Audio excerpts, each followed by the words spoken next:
Magandang umaga po sa inyong lahat. Ako po si Rosalie Estribel. Nandito po tayo sa isang paksa na RH Bill na kung saan nandito po ang apat na tagapagsalita upang ipaalam sa atin kung ano ang ibig sabihin ng RH Bill. Narito po si Gael upang sabihin ang kanyang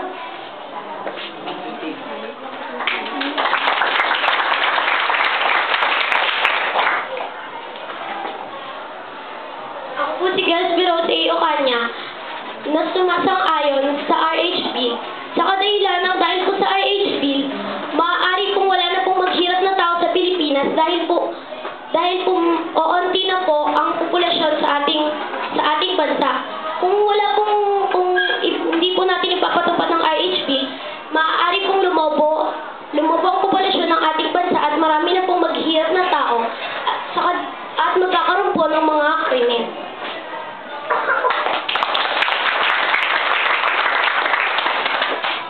Ako po si Raylene Bibuhay. Ako po hindi sumasayang sa RH Bill kasi po pag ito po yung pinatupad, maaari po mga kabataan ay gumamit ng mga kondom at mga pills at maaari po din sila makipagtay sa iba't ibang lalaki at kung kani-kaninong babae.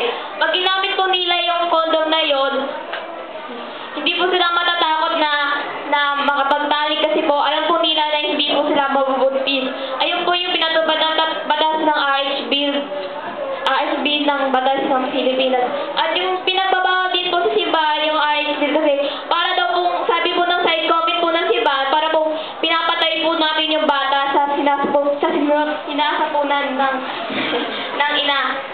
Na dapat po yung bata ay magiging tao na yun, parang pinipigyan po ng kondom yung maging tao yung pag gumamit ka ng mga kondom o mga pills para maging tao yun.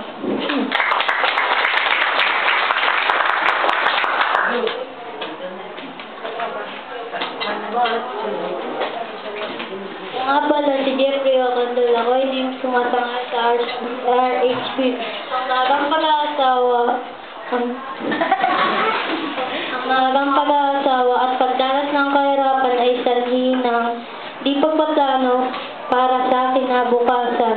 Kasama na ang pagpaparami ng anak na di naman kasustensuhan o suportahan. Ang RH Bill ay hindi mabilisang solusyon para sa anak, kundi pampasakit pa sa tao.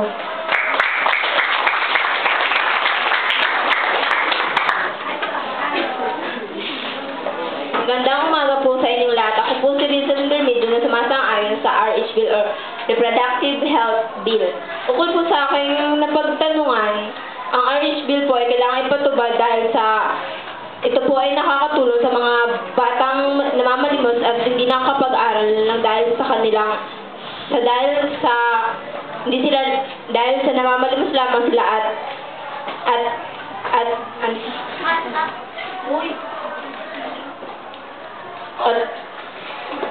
namamalimos lamang sila at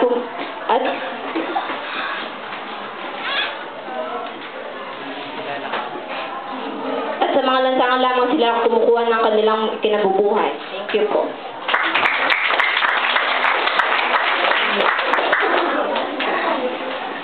Maraming salamat po sa mga nagpahayag ng kanilang opinion tungkol sa RH. Jensen. Sino pong merong katanungan tungkol sa kanilang sinabi?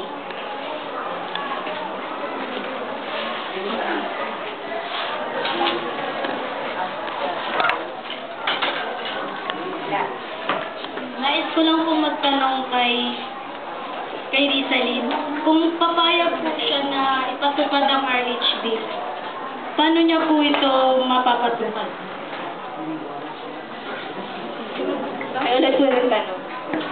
Paano mo maipatutupad ang RH Bill?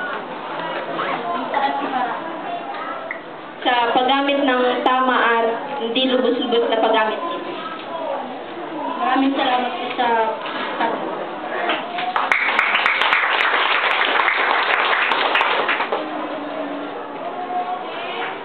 Hello.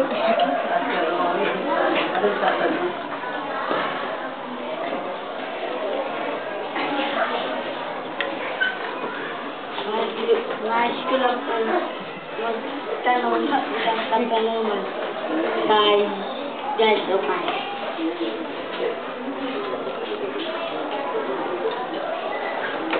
Malinis po magpapatunayan na hindi sumasang-ayon sa akin.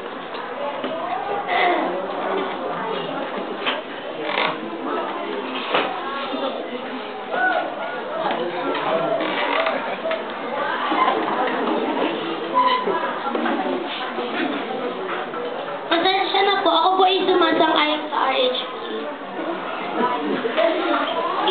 Paano ko sumasagot? Ikaw ba kayo, hindi niyo ba nararamdaman ang kahirapan sa Pilipinas? Hindi naman pumapatay ang RH bill. Sa katunayan nga, tumutulong pa ito upang hindi lumabo ang populasyon ng ating bansa. Kung hindi po natin ito ipapatupad, magkakaroon po ng mga pagnanakaw dahil po sa mga nagkakaroon sila ng mga maraming anak na hindi po nila kayang sustentuhan. Dahil po dito, ang bunga po ng lahat ng ito ay dahil sa kahirapan. Thank you po.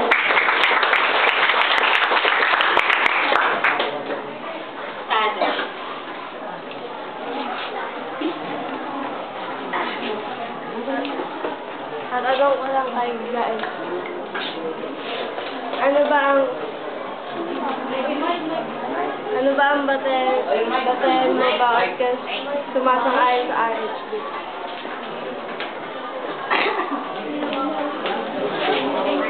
Ayun na nga po, dahil po ako sumasang-ayon sa RHB, upang ang ating bansa po ay hindi lumobo ang ating populasyon at wala na pong maghihirap sa ating bansa o magnanakaw. Thank you po.